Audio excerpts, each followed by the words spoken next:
Hello friends, I welcome to IAS Kannada Vahini. As usual, the IAS question paper analysis continues.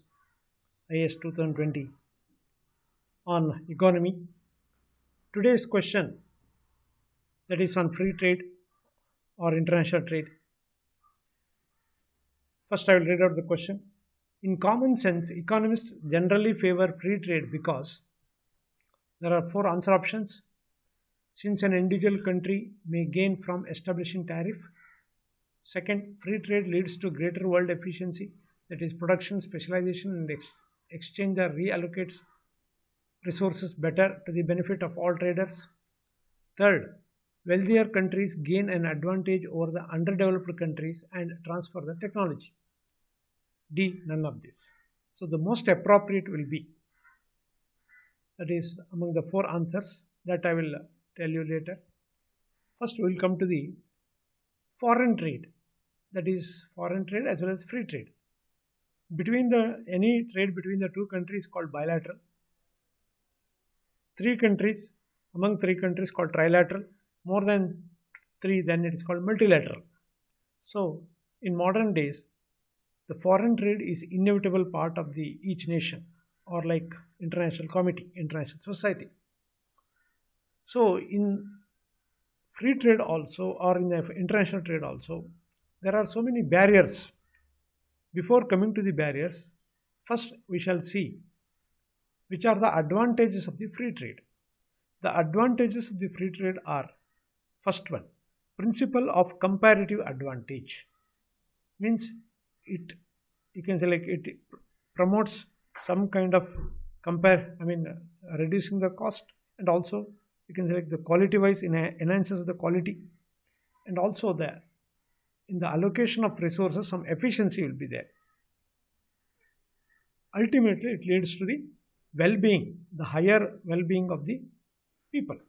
So this is how like the free trade is, or like the advantages of the free trade are articulated. Then coming to the which are the barriers to the free trade, there are three or four barriers for the free trade. First one is tariff. What do you mean by tariff? Tariff means excise taxes imported goods are called tariff. Excise taxes on imported goods are called tariffs.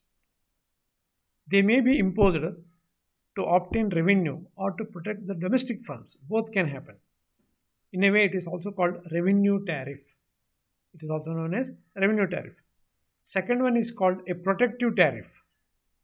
A protective tariff is designed to shield or to protect the domestic producers from the foreign competition. That is called protective tariff. Although the protective tariffs are usually not high, but they can stop the quantity of the imports. Third one is, you can select kind of import quota. Import quota means each nation fixes, or you can select determines the amount of commodity that may be imported in any period from any country. So it may fix a smaller quantity for some country, bigger quantity for another country. So that also can, you can say, act as a barrier. The import quota also acts as a barrier. Then the fourth one is non-tariff barrier, that is called NTB. Refers to either to licensing requirement that specify the unreasonable standards pertaining to the product quality and safety, and unnecessary bureaucratic red tape. So that is used to restrict the imports. Bureaucratic procedure, and also unreasonable, you can select the permission system or licensing system. These are all, you can select, act as non-tariff barrier. So these are the, you can select, the obstacles for what free trade. So once we gauge or measure like the advantages of the free trade and barriers to the free trade, we can easily pick out or identify the answer in the four given options. That is, answer is B. Free trade leads to greater world efficiency, production, specialization, and exchange reallocates the resources better and to the benefit of all trades. So that is the main thing.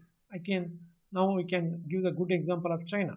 many of the multinationals of like Europe and USA have their establishment in China. The reason is that is a comparative advantage, and also the world is somewhat liberalized as far as the trade is concerned under WTO. So that is the good example.